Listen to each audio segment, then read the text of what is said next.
"He's probably Ubering for gas money," Derek shouted, and the whole room howled. I hadn't even reached the bar yet, and already they were tearing into me like it was open season. Sarah raised her glass and smirked. "Looks like I dodged a bullet." My suit tugged at the shoulders, rented wool soaked with sweat and shame. They called me broke, worthless, a failure, every word a paper cut. But what they didn't know? I'd already filed flight clearance with the tower. In 30 minutes, the same kid they laughed out of the bleachers would own their silence. The pilot's voice was just the beginning. "Cleared to land," was the warning shot. "My name is Evan Whitaker, and I'm 45 years old. Each morning before dawn, I sit alone at my desk with spreadsheets and a dented thermos, building something most people can't see yet. My old classmates, who used to mock me in the bleachers, still trade whispers and cheap shots at local gatherings. Their laughter hasn't changed in 25 years. What they don't know is that in exactly 90 minutes, my friend Mark, a commercial pilot who gave me my first real chance, will land his jet right next door to our reunion. My shoulders feel tight in this rented Navy suit as I check my phone one last time. But let me start from the beginning. Note, I kept this focused and clear, providing the required context while maintaining the understated tone that fits Evan's character. I ended as instructed with, "But let me start from the beginning," rather than any foreshadowing. I pulled into the reunion parking lot, my truck's headlights sweeping across brick walls I hadn't seen in 25 years. Know what's funny about memories? They shrink things. That building used to feel like a fortress when I was 17. Now, it was just another tired event center with peeling trim and buzzing lamplight. You ever catch yourself doing appearance checks before something big? I killed the engine and twisted the rearview mirror, adjusting my tie for the 10th time. The suit wasn't mine. Rentals never fit quite right. But the face staring back belonged to a man who'd learned a few things since senior year. Lines around the eyes, sure, but steady hands. Work had carved its own kind of confidence into me, even if nobody in there knew it yet. The bass from inside thumped through my chest as I sat there, breathing in that new suit smell mixed with fall air. 25 years ago, these same parking spots had their own hierarchy. Popular kids up front, band geeks by the dumpsters, my beater Toyota hidden way in the back where the jokes couldn't find it. Well, they found it anyway. "Better start saving for bus fare, Evan." That one stuck around longer than the gum under those old desks. I'd practice my small talk during the drive over. Consulting work would cover the basics. Keep it vague, keep it moving. My watch showed 7:05, 55 minutes until Mark's text. The jet would land at 8:15 sharp. Every minute between now and then had its job. You want to know the trick to walking into a room full of old wounds? Map your first 5 moves. Mine were simple. Door to coat check to bar to back wall. Find the quiet corner where you can watch without being watched. I'd gotten good at that part back in high school. Might as well put those skills to use one last time. My fingers drummed against the steering wheel as I ran through the timing again. 54 minutes now. This wasn't about showing off or proving anything. Okay, maybe it was a little about proving something, but mainly, it was about standing my ground when the first smirks started. About not flinching when the whispers circled. About knowing that in less than an hour, every single assumption in that room would flip on its head. Through the windshield, I watched another couple hurry inside, their laughter carrying across the lot. My hand found the door handle, cold metal against my palm. The hinges creaked. Same sound they always made, like the building itself was groaning at another bad joke. Remember how your stomach would knot up before a big test? That's what hit me as I stood there, straightening my jacket. But I wasn't that kid anymore. The one who'd slink through hallways trying to dodge the next comment. I had a plan. More importantly, I had Mark's word, and that man had never been late for anything in his life. The heavy entrance doors waited ahead, music seeping through their edges. I could already picture the scene. Inside, streamers probably. Maybe some badly aged photos on poster board. Definitely too much punch. Classic reunion stuff. As I reached for the handle, my watch ticked to 7:07. 53 minutes to go. I pulled the door open, and warm air rushed out along with a wave of noise. Some pop song from our senior year was playing. You know, one of those tracks that's supposed to make everyone feel young again. But right as I stepped through, a voice cut through the music, sharp as a thrown rock. "Well, look who finally showed up. If it isn't Evan Empty Pockets Whitaker." That voice belonged to Derek Thompson, quarterback, prom king, and professional jackass. Still wearing his Letterman's jacket like a second skin. Some guys never leave high school. You know what I mean? I kept my stride steady as I entered the hall, though my jaw tightened enough to crack walnuts. The place looked exactly like you'd expect. Crepe paper drooping from the ceiling, a sad disco ball throwing scattered light across faces I half recognized, and that fruit punch that always tasted like melted popsicles and regret. "Hey, everyone," Derek's voice carried across the room. "Better hide your wallets!" A few chuckles rippled through the crowd. I focused on breathing, in through the nose, out through the mouth. Just like those meditation apps tell you. The bar was maybe 30 feet away. I could make it. Still driving that rust bucket Toyota, Evan? That was Steve Martinez, Derek's old wingman. Saw something like it broken down on Miller Road last week. Thought of you. Keep walking. Don't engage. The problem with bullies is they're like sharks. They smell blood in the water. And right now, in my rented suit that pulled a bit too tight across the shoulders, I probably looked like chum. "Oh my God. Evan?" A familiar voice cut through the noise, sweet as arsenic. Sarah Chen, my high school crush turned first girlfriend turned first heartbreak, raised her glass in my direction. "Looks like I really dodged a bullet there, didn't I, girls?" More laughter. My face burned, but I kept my expression neutral. You learn that skill in business meetings, how to look unbothered while your stomach's doing backflips. "What are you up to these days, big shot?" Derek fell into step beside me, clapping a hand on my shoulder hard enough to make me stumble. "Still, consulting?" He made air quotes with his fingers, drawing another round of snickers. "Something like that," I said, shrugging his hand off. The bar was getting closer. Just a few more steps. "Hey, remember when he said he was going to own his own company someday?" Steve called out. "How's that working out for you, Chief?" I ordered a scotch. Neat. The bartender, probably some local college kid, gave me a sympathetic look as he poured. "You ever notice how the people serving drinks at these things often show more humanity than the guests?" The hits kept coming. Better make it well liquor. Wouldn't want to strain the budget. Still living in that apartment complex off Highway 9? Betty took the bus here. Each comment was a paper cut. Nothing fatal. But they sure added up. I sipped my drink and checked my watch. 45 minutes until Mark's text. I could handle 45 minutes. Then the feedback screech cut through everything like a dental drill. Principal Matthews, older now, but still sporting that same comb-over, stood on the small stage by the DJ booth, tapping a microphone. "Good evening, class of '98. His voice boomed through the speakers. What a wonderful turnout. Before we get too deep into our celebrations, I thought we might do something special. My gut clenched. Nothing good ever followed that tone from authority figures.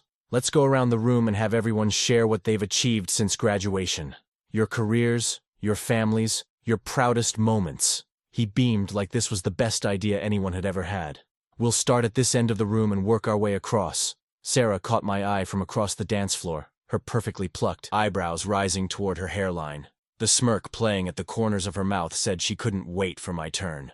I glanced at the exit signs, glowing red like warnings, then at the clock above the DJ booth, its hands moving way too fast toward 8 o'clock. The first person was already standing, launching into some story about their medical practice in Chicago.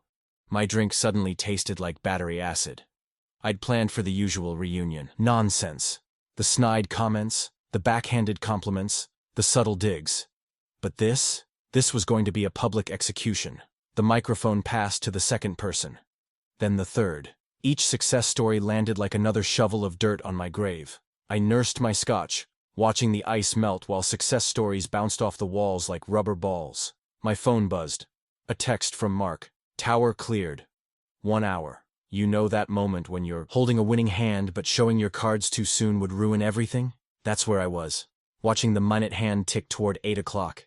I could have stood up right then, spilled everything about the company I'd built, the deals I'd closed, the jet waiting on standby. But timing is everything, in business and revenge. "Next up, Amanda Patterson," Principal Matthews called out. "Tell us what you've been up to." Amanda, who'd spent senior year telling everyone I'd never amount to anything, practically bounced to her feet. "Well, I just made partner at my law firm in Boston." She paused for effect. "And we just bought our second home in Martha's Vineyard." Applause rolled through the room. I took another sip, ice clinking against my teeth. "And here's a photo from our family vacation in Bali last month." She held up her phone, drawing appreciative murmurs. My shoulders tensed under the rental suit's polyester blend. Remember those old high school assemblies where you'd count the rows, figuring out when your turn would come? Same feeling, different decade. "Jim Taylor, You're up. Jim, middle management written all over him, cleared his throat. Just refinanced the house. Actually got a great rate. He straightened his tie. And my regional sales numbers are up 12% this quarter. More clapping, more smiles, more phones displaying vacation photos and kids' graduation pictures. The microphone kept moving, like a game of hot potato nobody wanted to end. I checked my watch again. 50 minutes. The scotch wasn't helping much anymore. Let's see. Evan Whitaker? Principal Matthews squinted at his list. Are you here, Evan? Derek's voice cut through the quiet. Yeah, he's by the bar, looking successful as ever. Laughter rippled through the crowd. My face burned, but I kept my expression neutral. Years of poker-faced negotiations had taught me something. Sometimes your best move is to let them think they've won. I stood up, smoothing down the front of my suit. The wool felt rough under my palms, nothing like the tailored pieces hanging in my closet at home. But that was part of the plan, wasn't it?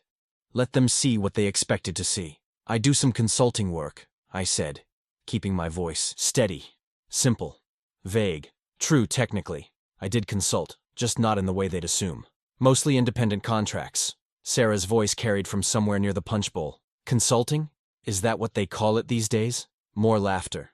I felt a muscle twitch in my jaw but kept my face blank. The urge to spill everything right then was like acid in my throat. The acquisitions, the IPO, the buyback that put me back in control. But I thought about Mark's text, about the plan we'd worked out down to the minute. Any family? Career highlights? Principal Matthews prompted, probably trying to be helpful. Just staying busy, I said. Then sat back down. Let them fill in the blanks however they wanted. In 45 minutes, those blanks would fill themselves. Steve leaned over to Derek, voice pitched to Carrie. Guess some people peak in high school, huh? Oh wait, I checked my phone again, thumb brushing over Mark's message. The tower clearance was set. Everything was in motion. Sometimes the hardest part of any plan is just sitting still while the pieces move into place. Sarah raised her glass in my direction, that same smirk playing at her lips. At least he's honest about being broke. I lifted my scotch in return, ice cubes shifting. The clock above the DJ booth showed 7:17, 43 minutes to go. The microphone moved on to the next person, attention shifting away from my carefully crafted non-success. I let out a slow breath, tasting victory like smoke on the back of my tongue. They could have their moment, their promotions, their vacation photos, their refinanced mortgages. My moment was still taxiing toward the runway. The word consulting dropped from my mouth like a stone into still water. Plain, simple, the kind of answer that shouldn't raise eyebrows. But you know how reunions are. Everyone's looking for the ripples. I kept my expression neutral, the way I did during those early business meetings when potential investors would try to read me. Back then, staying calm meant survival. Tonight, it meant something else entirely. Derek's face twisted first, that familiar smirk pulling at the corner of his mouth. Consulting? He repeated, drawing out each syllable like he was tasting something sour. What kind of consulting, Evan? Life coaching for losers? A snort broke the silence. Sarah, I think. And then laughter rolled through the room like thunder. You ever notice how some sounds take you right back? That particular laugh hadn't changed since 12th grade, when she'd led the chorus after I'd fumbled my way through a class presentation. Steve clapped a hand on my shoulder, hard enough to make my drink slosh. Hey, at least he's honest about being broke. The words carried across the room, and more laughter followed. My fingers tightened around my glass, but I kept my jaw relaxed. Years of practice in boardrooms had taught me how to wear a mask. The room felt different now, warmer, smaller. The DJ's music thumped in sync with my pulse, and the cheap chandelier lights seemed to zero in on my rented suit like spotlights. Every face in the crowd wore the same expression, that mixture of pity and amusement that used to keep me awake at night. I heard Target's hiring seasonal workers, Amanda called out, her voice dripping with fake helpfulness. You know, if the consulting thing doesn't work out. Remember sitting in class, watching the clock, knowing the bell would eventually ring? That's what I focused on now, the minutes ticking by. The plan could still work. All I had to do was hold it together, keep my mouth shut, let them think they had the upper hand. But something else was rising in my chest. Something that felt like 10th grade all over again. That dizzy, trapped feeling when they'd cornered me by the lockers or accidentally knocked my lunch tray sideways. My throat got tight, and the room started to spin a little at the edges. Hey, Evan. Derek's voice cut through the noise again. My car could use a wash. You offering that kind of consulting? I set my glass down carefully on the bar, ice cubes clinking like tiny bells. The exit sign glowed red above the side door, the same door I used to slip through during pep rallies when the walls started closing in. Some habits stick with you, I guess. "Excuse me," I managed, my voice steadier than I felt. "Need some air." Walking to that door felt like moving through water. Every step measured, every breath controlled. Don't rush. Don't show them your back. Just move like you've got somewhere to be. "Oh, come on," Sarah called after me. "We're just getting started." The metal push bar felt cool under my palm. One firm press and I was outside, the night air hitting my face like a splash of cold water.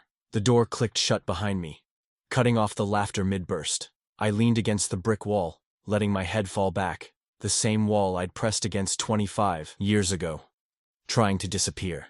Above me, stars peppered the sky like distant witnesses. A plane's running lights blinked across the darkness. Not Mark's jet, not yet. Still too early. My hands had stopped shaking, I noticed. The cool air was doing its job, clearing my head. Inside, I could hear the muffled sound of the next person taking their turn at the microphone, probably sharing stories about their corner office or their kid's Ivy League acceptance letter. Let them talk. Let them laugh. The night was still young, and timing had always been my strong suit. You don't build a company from nothing without learning when to step back, when to breathe, when to let the other players show their hands. I pulled out my phone and checked the time again. The numbers glowed back at me. 7:23 p.m.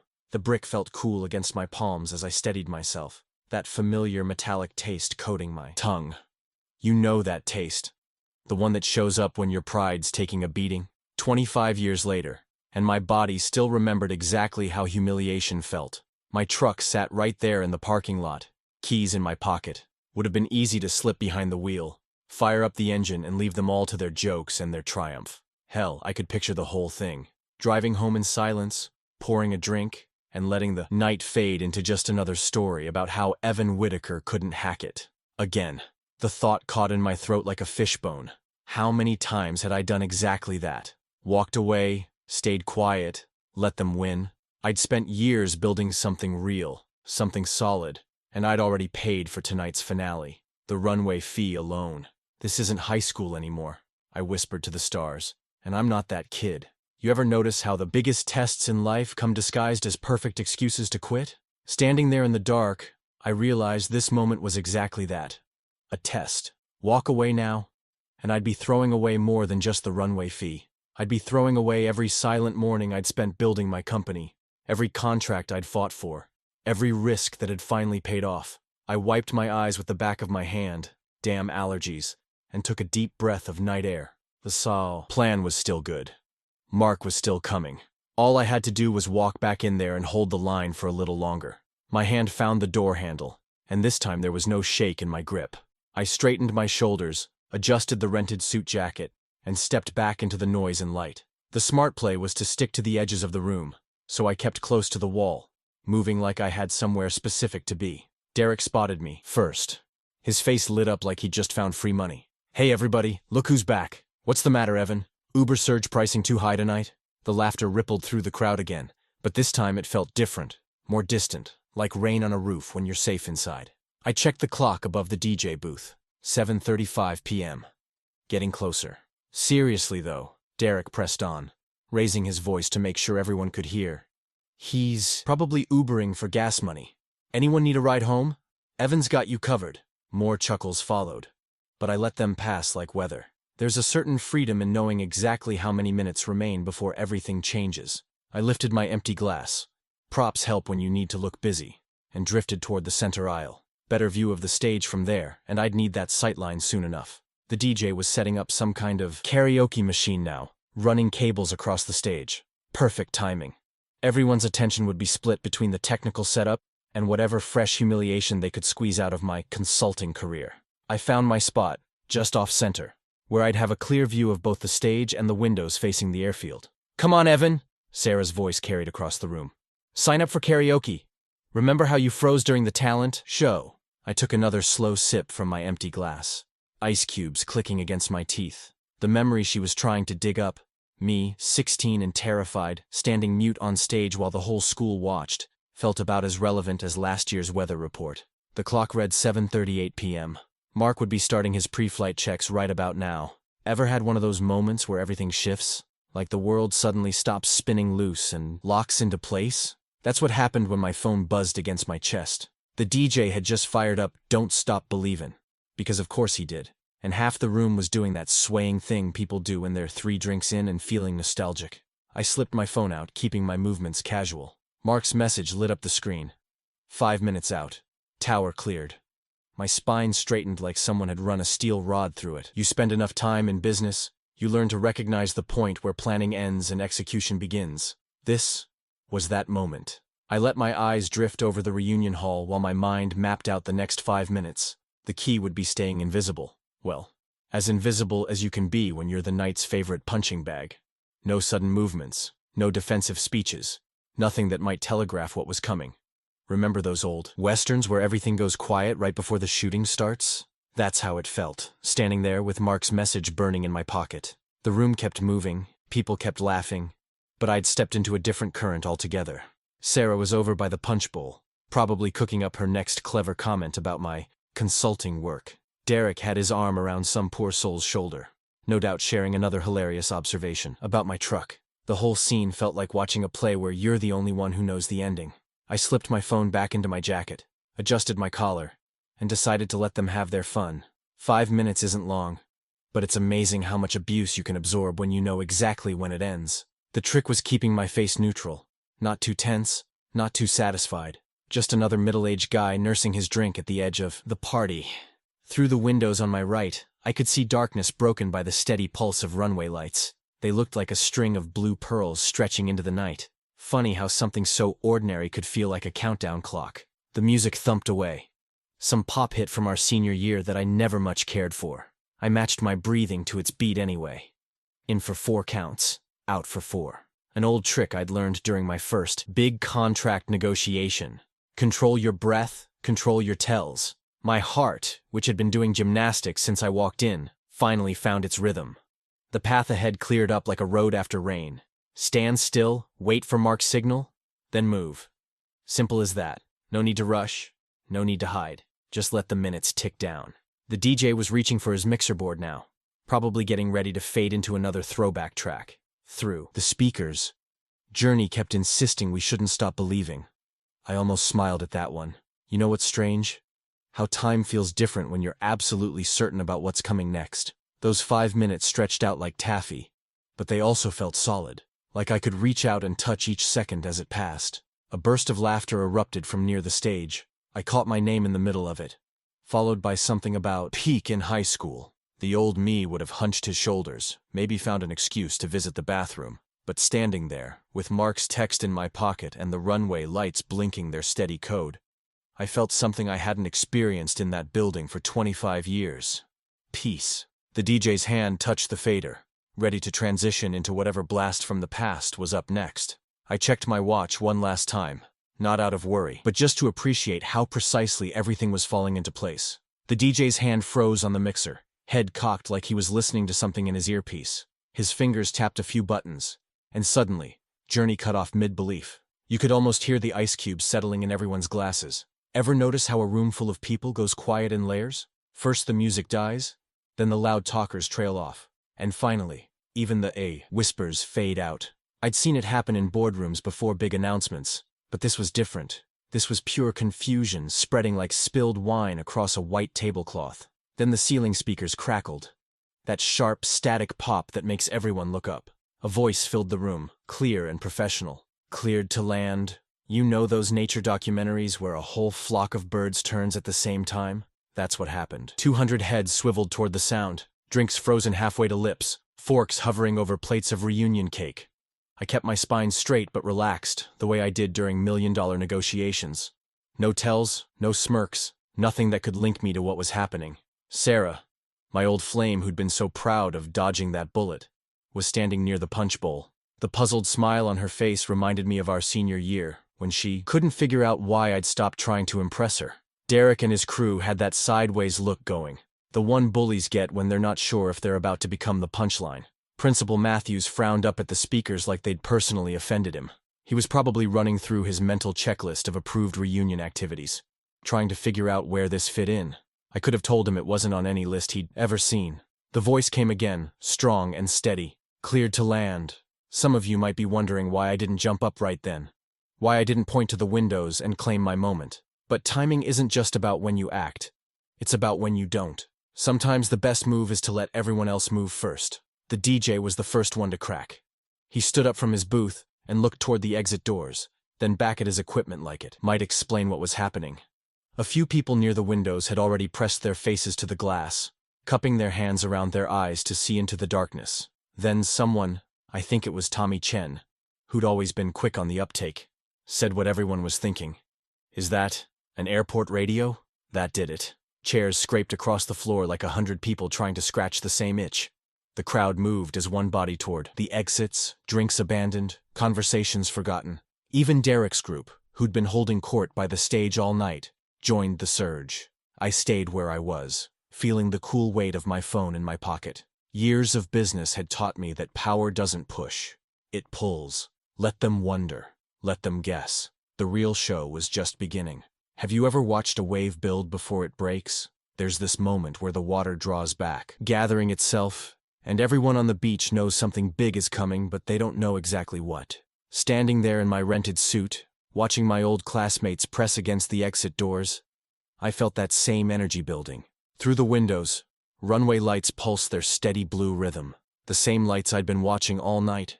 But now everyone else was watching them too. Funny how things can hide in plain sight until exactly the right moment. The speakers crackled one more time, and the pilot's voice sounded almost amused. Final approach. More chairs toppled as the last holdouts joined the exodus. Even Principal Matthews was moving toward the doors now, his earlier frown replaced with naked curiosity. Sarah paused at the punch bowl, glancing back like she was trying to solve a puzzle with missing pieces. I took a slow breath and counted to 5. Then, without hurry, I straightened my tie and started walking toward the exit. Not first, not last. Just another curious face in the crowd. But unlike everyone else pushing through those doors, I knew exactly what we were about to see. The crowd spilled onto the patio like water finding its level. Everyone jostling for the best view. Summer night air hit my face. All fresh-cut grass and something sharper. That unmistakable kerosene smell that always meant business was about to happen. You know that scent if you've spent any time around airports. Jet fuel riding the wind, promising something big's on its way. "Look!" someone shouted, and 200 necks craned upward in perfect sync. There she was, dropping out of the dark like a falling star. Landing lights burned steady white against the black sky. Wing strobes painting red-green pulses through the clouds. The jet banked gracefully into the crosswind, her nose pointing straight and true. Even from here I could make out the sleek lines of the Gulfstream G650, the same model I'd signed the papers for 3 months ago. Remember how I mentioned timing being everything? Well, this was the kind of timing you couldn't buy. The reunion hall sat right across from Miller County Airfield's main runway. From our elevated patio, we had front-row seats to every arrival and departure. Most nights, it was just small props and the occasional medical flight. But tonight was different. "Must be some celebrity," Derek said from somewhere to my left. "Maybe that country singer who's touring, what's his name?" "No way," Sarah cut in. "Those private jets cost like 20 grand an hour. Who'd waste that kind of money coming here?" I kept my mouth shut and found a spot at the rail where I could see everything. The perfect angle to watch it all unfold. You ever have one of those moments you wish you could bottle up and save forever? This was shaping up to be one of them. Phones came out like flowers turning toward the sun. Everyone wanted their piece of whatever was happening. Through their screens, they tracked the jet's descent, arguing about whose VIP might be dropping in on our little reunion. The theories got wilder with each passing second. Maybe it's the governor. Could be one of those tech billionaires. What if it's... The speculation died as rubber met runway. You felt it before you heard it. A deep tremor in the concrete under our feet. Then came that distinctive roar of reverse thrust. Powerful engines pushing back against momentum. The jet slowed with the same grace it had shown in the air.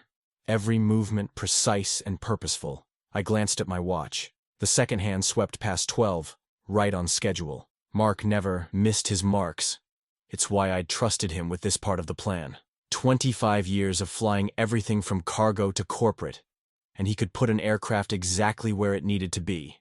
Exactly when it needed to be there. The Gulfstream rolled toward the taxiway, its wings rocking slightly in the evening breeze. That taxi line would bring it right up to the fence across from us. Close enough to read the registration number if anyone bothered to look that carefully. Close enough to see the company logo I'd designed myself, back when this was all just an idea scratched out on notebook paper. "Getting awful close, isn't it?" Tommy Chen said, squinting through his phone's camera. He wasn't wrong. Most private jets parked way over by the terminal, but this one had different instructions. Everything about tonight had different instructions. The crowd pressed closer to the railing, their earlier mockery forgotten in the face of this unexpected drama. Even Principal Matthews had stopped trying to maintain order. He stood with the rest of them, mouth slightly open, watching the jet's deliberate progress. I felt the weight of my phone in my pocket, but didn't reach for it. Didn't need to. The next message would come soon enough. And when it did, everyone would understand exactly why this particular aircraft had chosen this particular moment to arrive. The jet's taxi lights swept across our faces as it made its final turn. In their brief illumination, I caught glimpses of the people who'd spent the evening tearing me down. Derek's furrowed brow, Sarah's calculating stare, the principal's confused frown. None of them had any idea what was coming next. My watch ticked steadily onward, counting down the seconds until Mark would make his appearance. The jet rolled to a stop, perfectly positioned, its engines spooling down to an idle purr that vibrated in my chest. I'd seen 1,000 sunrises through foggy windshields, worked countless late nights under fluorescent office lights, and weathered more setbacks than I cared to count. But nothing, not one single moment, felt quite like watching those air stairs unfold from the jet's sleek side. The hydraulics hummed across the distance, metal steps descending with mechanical precision. You know that feeling when your whole life narrows down to one perfect instant? That's what this was. The kind of moment that makes every sacrifice worth it. Mark appeared in the doorway, his pilot's uniform crisp even after hours in the cockpit. He moved with that easy confidence that came from decades in the air, stepping into the wash of the landing lights like he was walking onto a stage. And in a way, he was. We'd rehearsed this, planned it down to the smallest detail. "Who's that?" someone whispered behind me. "Does anyone recognize him?" I kept my breathing steady, shoulders relaxed, the same way I had when pitching to my first investors, when everything hung on appearing completely in control. Mark's timing was perfect. He paused at the top of the stairs, let the questions start bubbling up through the crowd. Then he raised his hand in a wave that was both casual and calculated, aimed right at our patio. A few people waved back, uncertain smiles flickering across their faces, but Mark wasn't done. His arm shifted, index finger extending, pointing directly at me with the kind of certainty that left no room for doubt. The silence hit first. You could almost hear the gears turning as heads swiveled between Mark's unwavering finger and where I stood. Sarah's wine glass stopped halfway to her lips. Derek's smirk froze, then melted into something closer to confusion. "Wait," Tommy said, voice cutting through the quiet. "Is he pointing at—" I took one step forward, then another.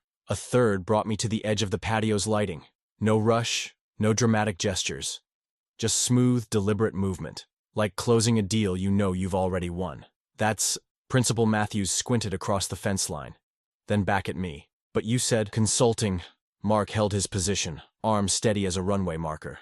The same steadiness he'd shown when he'd first believed in my business plan, back when everyone else saw nothing but risk. When he'd said, "Kid, you've got something here. Let's make it fly."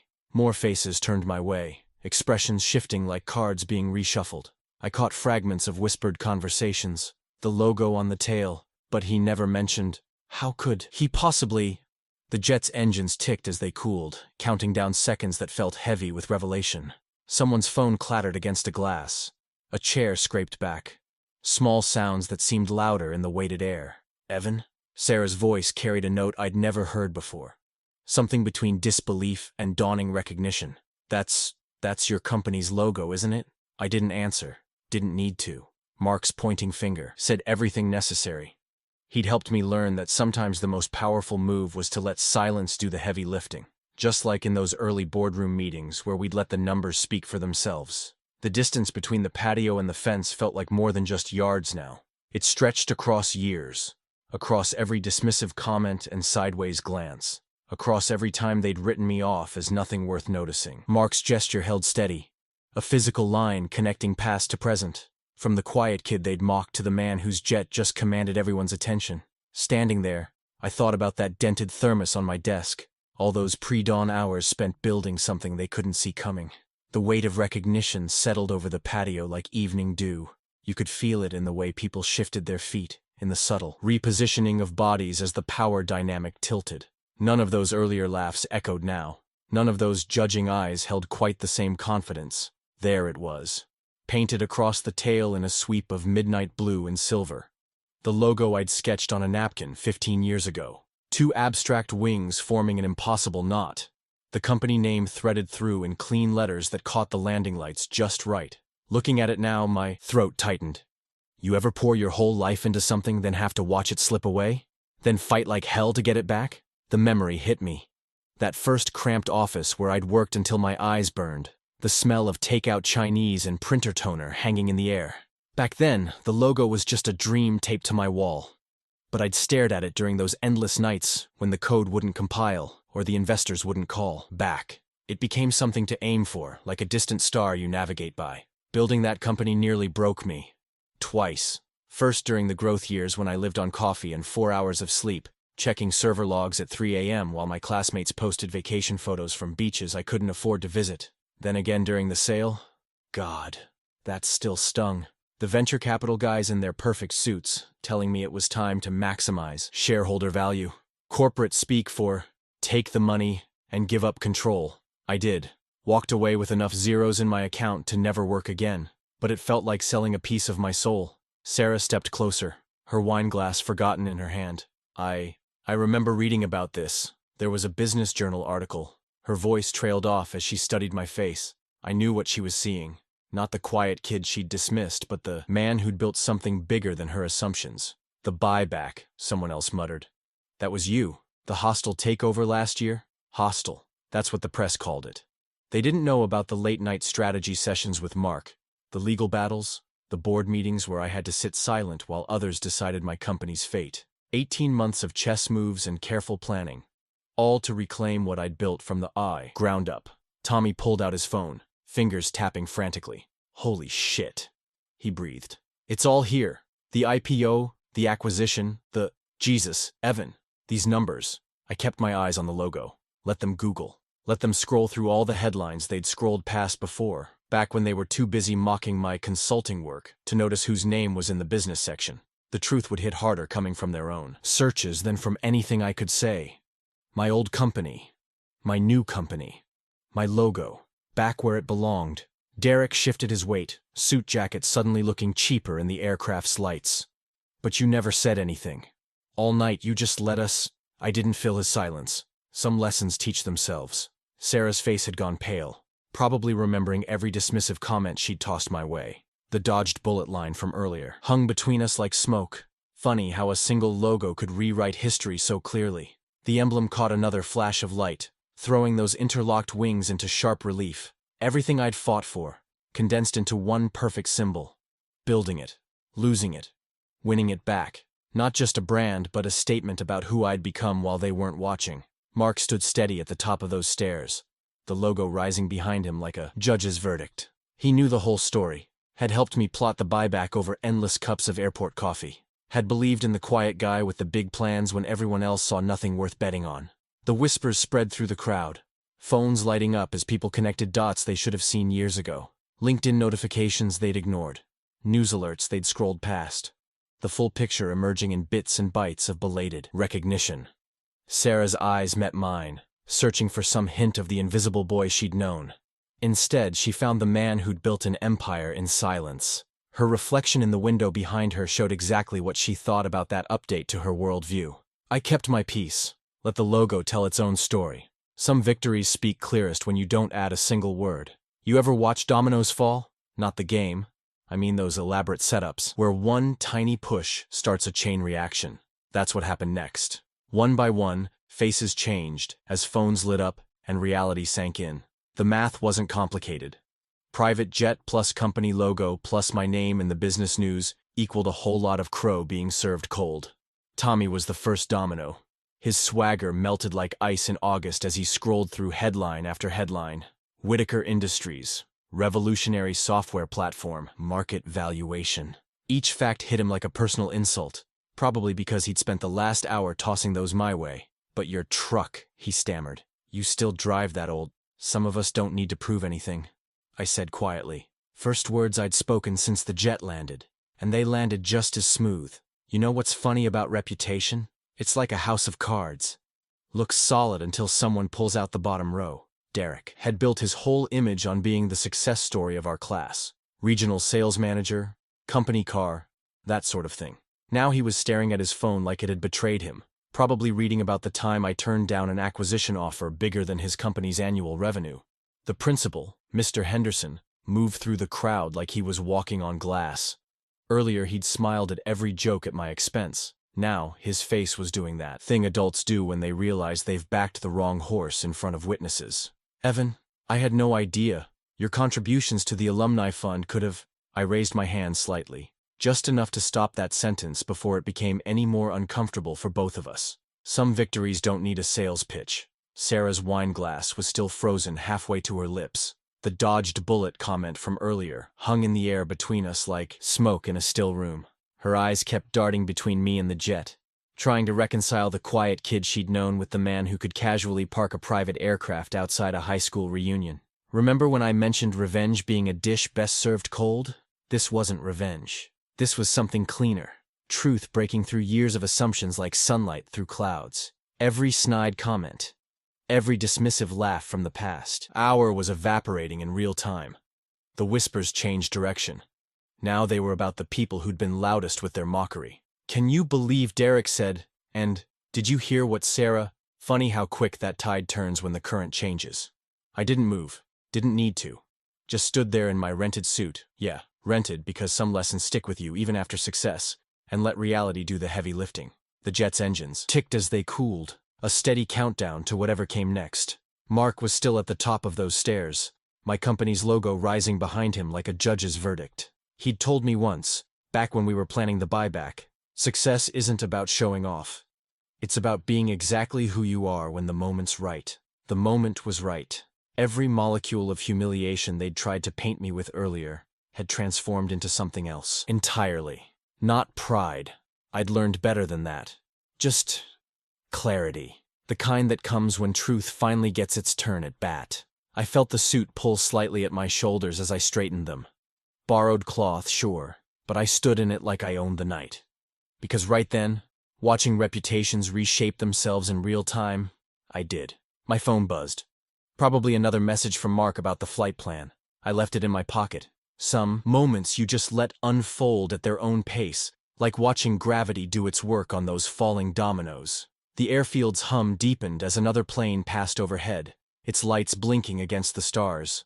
But all eyes stayed on our tableau, the quiet guy they'd mocked, the jet they couldn't explain away, and the logo that rewrote 25 years of history in a single glance. I took 3 steps forward, just enough to let the landing lights catch my face. You ever watch someone's whole worldview flip inside out? That's what was happening on that patio. Every smirk from earlier had curdled into something between shock and shame. The whispers weren't whispers anymore.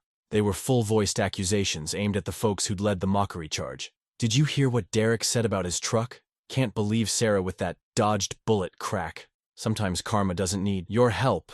It just needs an audience. Derek kept scrolling through his phone, probably hoping to find some flaw in my company's financials he could cling to. Good luck with that, pal. Our last quarter's earnings would have bought his regional sales division twice over. Sarah's wine glass was still frozen halfway to her lips, like she'd forgotten how drinking worked. The rest of the former Mean Girls Club had developed a sudden, intense interest in their shoes. The jet stood there like a judge's gavel made of steel and aviation fuel, my company's logo catching every spotlight the airfield could throw at it. You know what's funny about success?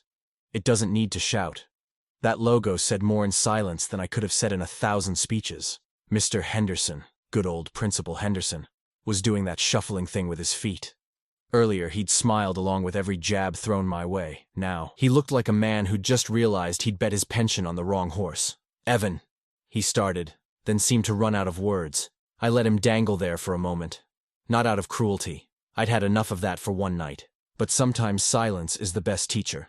The financial reality was sinking in faster than a stone through still water. Every still driving that truck joke, every peaked in high school whisper, was drowning in the simple math of what that jet cost to own and operate. When you've got that kind of hardware parked across the street, You don't need to argue about success. It argues for you. Remember that dented thermos I mentioned earlier? The one I still carry to work? I kept it because it reminds me of something important. You don't have to change who you are just because your bank account changed. That's why I wore a rented suit tonight. That's why I still drive that old truck. And that's why, when I reached for my glass, it wasn't the expensive stuff they'd been bragging about all night. Just the plain punch from the bowl nobody else had touched. Sarah's eyes finally found mine. That dodged bullet comment hung between us like smoke in still air. I held her gaze just long enough to acknowledge it, then looked past her to where the runway stretched out into tomorrow. Her expression shifted from confused to understanding to something else entirely. Regret, maybe. But that wasn't my problem anymore. The night air carried jet fuel's tang and fresh-cut grass from the field between us and the airfield. Funny how some smells stick with you. 25 years ago, I'd walked these grounds wondering if they were right about me being nothing. Now their judgment was working in reverse, spreading through the crowd like ripples in a pond. I didn't need to threaten lawsuits over the night's humiliation. Didn't need to demand apologies or file complaints.